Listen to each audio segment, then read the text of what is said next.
अष्टमों अध्याय। ऋषि बोले, चंड मुंड और महाअसुरों का देवी ने बहुत सी सेना सहित संहार कर दिया तो असुरेश्वर प्रतापी शुंभ ने अत्यंत क्रोध से अपनी संपूर्ण सेना को संग्राम के लिए कूच करने का आदेश दिया और बोला, आज 86 उदा युद्ध असुर सेनापति और 84 कंबु असुर सेनापति अपनी अपनी सेना को लेकर संग्राम को जावे। कोटि वीर नाम वाले असुरों के 50 कुल, धूम्र वंश में उत्पन्न हुए 100 कुल, कालक, दौहद्र, मौर्य वंशी तथा कालकेय वंशी असुर युद्ध में लड़ने के लिए मेरी आज्ञा से शीघ्र चले आवे। भयंकर शासक असुर राज शुंभ ऐसी आज्ञा देकर कई हजार महासेना को अपने साथ लेकर युद्ध को चल दिया।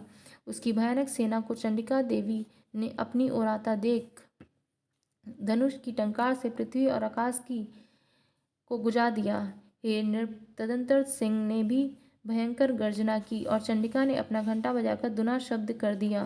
धनुष की टंकार, सिंह की दहाड़ और घंटा बजाने से इतना शब्द हुआ कि चारों दिशाएं गूंज उठी। इस प्रकार के शब्द को सुनकर असुर सेना ने देवी, सिंह तथा काली को चारों ओर से घेर लिया। हे नृप, इसी समय दैत्यों के संहार करने तथा देवताओं के कष्ट निवारण के लिए ब्रह्मा, शंकर, स्वामी कार्तिकेय, विष्णु तथा इंद्र आदि देवताओं के शरीर से शक्तियां उत्पन्न होकर उन्हीं के समान रूप, बल, पराक्रम, आभूषण और वाहन से युक्त होकर चंडिका देवी के समीप शीघ्र ही असुरों से युद्ध करने के लिए आई। हंस युक्त विमान में बैठकर रुद्राक्ष की माला पहने हुए, कमंडल लिए हुए ब्रह्मा की शक्ति आई, इसलिए उनका नाम ब्राह्मणी हुआ। शिवजी की शक्ति वृषभ पर सवार होकर त्रिशूल को हाथ में लिए महानाग का कंकड़ और चंद्र रेखा से शोभित हो वहां आई। स्वामी कार्तिकेय की शक्ति कौमारी अंबिका देवी उन्हीं के समान स्वरूप धारण करके मोर पर बैठकर शक्ति के लिए असुरों से युद्ध करने को वहां आई। भगवान विष्णु की शक्ति गरुड़ पर बैठकर शंख, चक्र, गदा, शंख, धनुष और खड्ग को हाथ में लिए हुए वहां आई। यज्ञ वाराह की शक्ति वाराही सुंदर शरीर को धारण किए हुए वहां आई। भगवान की नरसिंगी शक्ति उनके समान शरीर धारण किए हुए वहां आई, जिनके गर्दन के केश हिलने से आकाश के संपूर्ण तारागण हिलने लगते थे।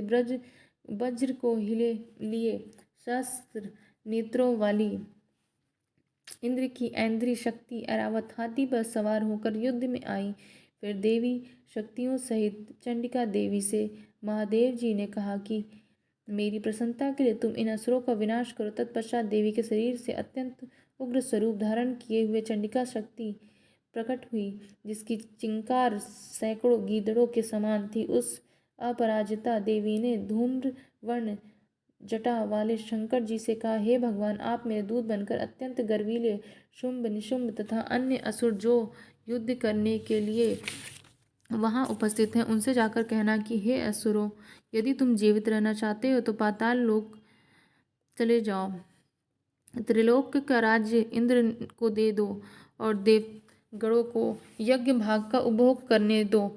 और अगर आपने बल के घमंड से युद्ध करना ही चाहते हो तो मेरे आगे आ जाइए। मेरी योगिनियां तुम्हारे शरीर का रक्त पान करके तृप्त होंगी। भगवती ने शिवजी को अपना दूत बनाकर भेजा था, इस कारण देवी का इस संसार में शिवदूती नाम प्रसिद्ध हुआ। भगवान शंकर द्वारा देवी की बातों को सुनकर वे असुर अत्यंत क्रोधित हुए। जहाँ कात्यायनी देवी थी उनके पास गए और क्रोध में आकर देवी के ऊपर बाण, शक्ति तथा दृष्टि आदि की वर्षा की। असुरों द्वारा चलाए गए बाण, शूल, शक्ति और फरसा को देवी ने अपने बाणों से खंड खंड कर दिया और वह काली देवी शत्रुओं को अपने त्रिशूल से विदीर्ण करते हुए खड्गवांग से कुचलने लगी।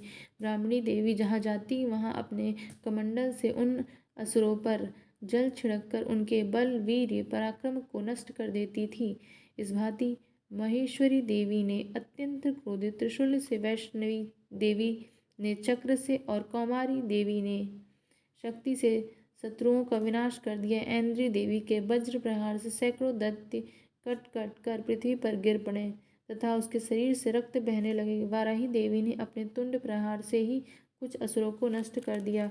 कुछ असुरों के वक्ष स्थल को अपनी दाढ़ों के अग्रभाग से फाड़ दिया और कुछ को चक्र से काटकर पृथ्वी पर गिरा दिया। नरसिंगी देवी अपने नखों से असुरों को फाड़ फाड़ कर चबाते हुए संपूर्ण दिशाओं को अपने घोर शब्द से परिपूर्ण करते हुए रणभूमि में विचरने लगीं। शिवदूती देवी के निकट अट्टहास करने से व्याकुल होकर कितने असुर भूमि में मूर्छित होकर गिर पड़े। गिरते ही देवी ने उनको अपना ग्रास बना लिया। इस प्रकार मात्र गणों के क्रोध से महाअसुरों का विनाश होते हुए देख असुरों की सेना रणभूमि से भागने लगी और उनको इस प्रकार भागते हुए देख रक्तबीज नामक महाअसुर क्रोध युक्त होकर युद्ध स्थल पर लड़ने आया। इस असुर के शरीर से रक्त की बूंद पृथ्वी पर पड़ते ही उसी के समान बलवान एक दूसरा महादैत्य पृथ्वी पर उत्पन्न हो जाता था। रक्त बीज हाथ में गदा लेकर ऐन्द्री देवी से लड़ने लगा। तब देवी ने वज्र से उस पर प्रहार किया। तदंतर वज्र प्रहार के लगते ही शरीर से बहुत सा रक्त गिरा। उससे जितनी रक्त की बूंदें पृथ्वी पर गिरी उतनी ही संख्या में उसी के समान स्वरूप पराक्रम और वीर असुर उत्पन्न हो गए। वहां संपूर्ण दैत्य तीक्ष्ण शस्त्रों की वर्षा कर मात्र गणों के साथ घोर युद्ध करने लगे। फिर देवी ने वज्र प्रहार से उसका सिर काट दिया और उसे जो रक्त बहा उसे हजारों बीज दैत्य उत्पन्न हो गए। तब वैष्णवी देवी ने चक्र मारा और ऐन्द्री ने गदा मारा। वैष्णवी के चक्र से कटने पर उसके शरीर से जो रक्त बिंदु गिरे उससे हजारों असुर उत्पन्न हो गए, जिनसे संपूर्ण विश्व व्याप्त हो गया। कौमारी ने शक्ति से, वाराही ने खड़ग से और महेश्वरी ने त्रिशूल से उसको मारा। उसे महाअसुर रक्त बीज ने क्रोध युक्त होकर समस्त मात्र शक्तियों पर गदा से पृथक पृथक प्रहार किया। तब शक्ति और त्रिशूल आदि के प्रहार से उसके शरीर से जो रक्त की धारा पृथ्वी पर गिरी उससे सैकड़ों असुर उत्पन्न हुए। इस प्रकार उस असुर के रक्त से उत्पन्न हुए असुरों से संपूर्ण विश्व व्याप्त हो गया। तो देवताओं को भय हुआ। देवताओं को दुखी देख चांडिका काली देवी से बोली, हे चामुंडे, तुम अपना मुंह बड़ा करो और मेरे शस्त्र के प्रहार से मारे गए असुर के शरीर से गिरे हुए रक्त से उत्पन्न महाअसुरों को आप भक्षण करो। इस प्रकार युद्ध में रक्त से उत्पन्न असुर का भक्षण करती हुई भ्रमण करोगी तो उस असुर का संपूर्ण रक्त नष्ट हो जाएगा। इस प्रकार आप उन असुरों का भक्षण कर लोगी तो अन्य नए असुर उत्पन्न नहीं हो सकेंगे। इस तरह काली देवी को समझाकर देवी ने रक्त बीज पर त्रिशूल से प्रहार किया और तत्काल रक्त बीज के रक्त को काली ने अपने मुख से पी लिया। उस समय चंडिका पर रक्त बीज ने गदा से प्रहार किया, परंतु देवी के ऊपर गदा के मारने से कुछ भी असर नहीं हुआ और उस घायल असुर के शरीर से रक्त गिरने लगा। उस रक्त को चामुंडा ने पीना प्रारंभ कर दिया। उससे उनके मुंह में असुर होने लगे। उन असुरों को चामुंडा खा जाती तथा रक्त पी जाती थी। तब देवी ने शूल, वज्र, बाण, तलवार, दृष्टि के प्रहार से रक्त बीज को मार डाला। हे नृप, इस प्रकार शस्त्रों के प्रहार से घायल और रक्त रहित होकर रक्त बीज पृथ्वी पर गिर पड़ा। हे राजन, उस रक्त बीज के पृथ्वी पर गिरते ही देवता अत्यंत प्रसन्न हुए। मात्र शक्तियां उन महाअसुरों का रक्त पी पी कर मदोन्मत्त और नृत्य करने लगी। इति श्री मार्कंडेय पुराण के देवी महात्म्य में रक्त बीज वध नामक 8वां अध्याय समाप्त।